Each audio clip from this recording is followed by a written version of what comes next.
Nesse vídeo, eu, Klaus, junto com Gabriel e João Henrique, vamos explicar um pouco mais sobre as principais teses de Weber, que são ação social, racionalidade e desencanto e legitimidade e dominação.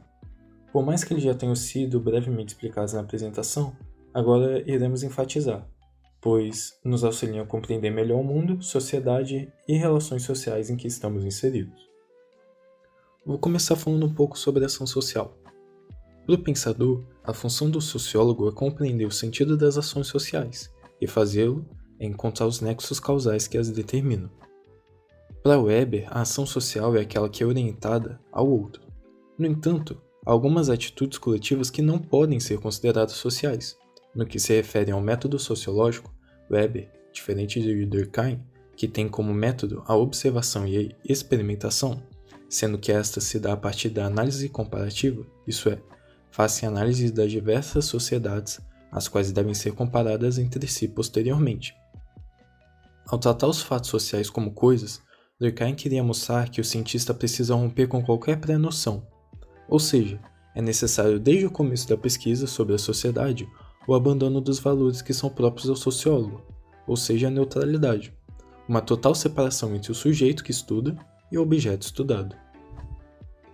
No entanto, para Weber, na medida em que a realidade é muito grande, e quem a estuda faz nela apenas um recorte a fim de explicá-la, o recorte feito é prova de uma escolha de alguém por estudar isso ou aquilo, neste ou naquele momento.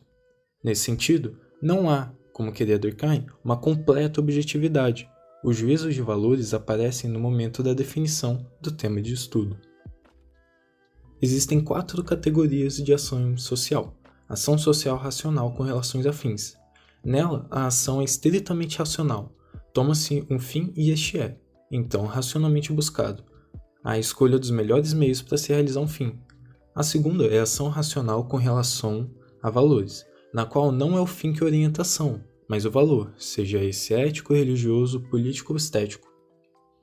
A ação social afetiva, em que a conduta é movida por sentimentos, como orgulho, vingança, loucura, paixão, inveja, medo.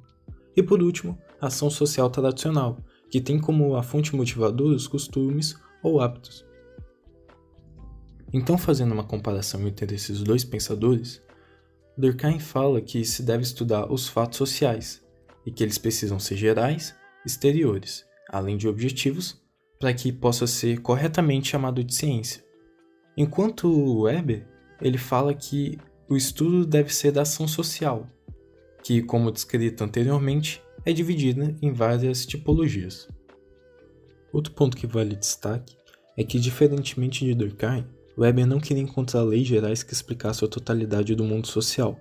O seu interesse não é, portanto, descobrir regras universais para fenômenos sociais, mas sim caminho em busca de leis causais, as quais são suscetíveis de entendimento a partir da racionalidade científica.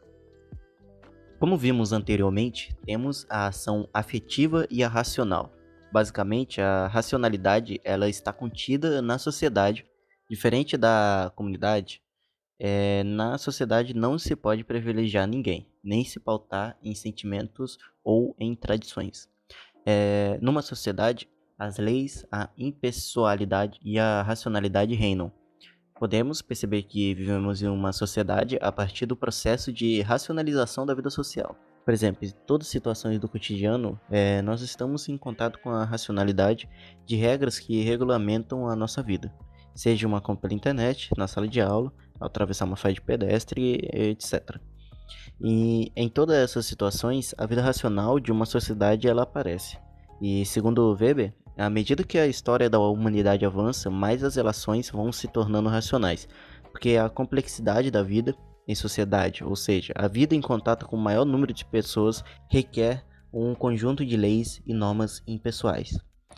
Agora falando um pouquinho sobre o desencantamento de mundo para Weber, nós temos uma vida social racional e tudo o que iremos fazer sempre passará sobre a dimensão racional.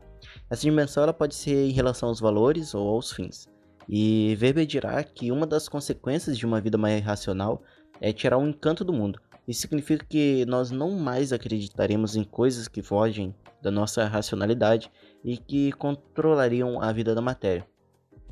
Para ele, Ao tirar o encanto do mundo, a natureza se torna apenas um meio de obtenção dos interesses da razão.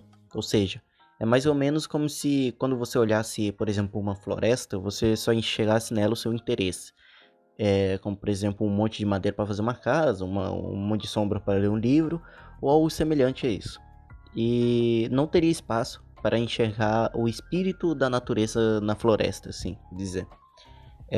Bom, além dessa visão objetiva, Weber afirma que poderá ocorrer uma perda de sentido da existência.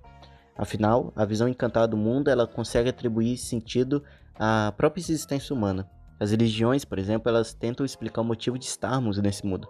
Contudo, com o desencantamento do mundo, o mundo ele fica esvaziado de sentido e não sobra nada, além da fria e dura materialidade e racionalidade do mundo. Podemos dizer que a obediência é determinada pelos sentimentos do medo e da esperança, sendo eles o medo da vingança do detentor do poder, na esperança da recompensa neste mundo ou no outro mundo, e além disso tudo, pelos mais variados interesses. Para Weber, poder é a vontade de potência. Em outras palavras, é a capacidade de impor a sua própria vontade dentro de uma relação social. E os sistemas de dominação nos quais o poder se afirma necessitam de ser legítimos para serem duradouros. Não há dominação estável sem legitimação e, portanto, sem reconhecimento daqueles que são dominados. Por isso, o conceito de legitimidade referia-se à aceitação da validade de uma ordem de dominação. Dessa forma, seria a capacidade, por exemplo, de um sistema estatal de se apresentar como consensual e necessário dentro das relações humanas.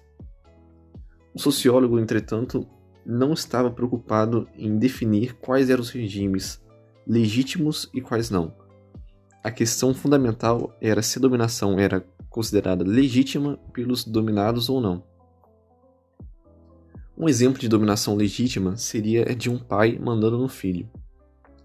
Se por um lado os filhos sempre reconhecerem a autoridade dos pais, caracterizando assim essa dominação como tradicional, por outro, os pais são pela lei responsáveis pelos seus próprios filhos, dando a legitimidade de forma legal racional.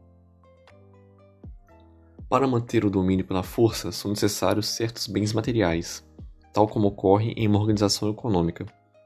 Todos os estados podem ser classificados segundo o fato de serem baseados no princípio de que eles mesmos são os donos dos meios administrativos ou que os quadros são separados destes meios de administração.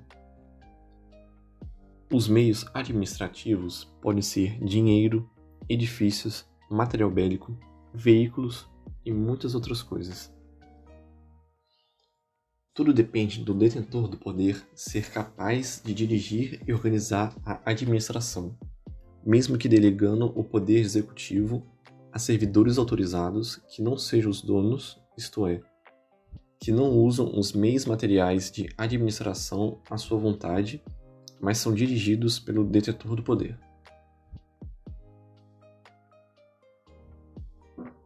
Esse foi o nosso trabalho. Muito obrigado pela atenção. Até a próxima.